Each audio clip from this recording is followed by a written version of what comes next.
Cristo chega, nossa vida é iluminada. Quem vive nas trevas pode se machucar.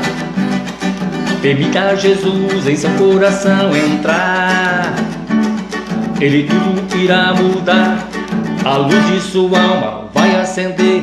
Ele te chama a nele crer.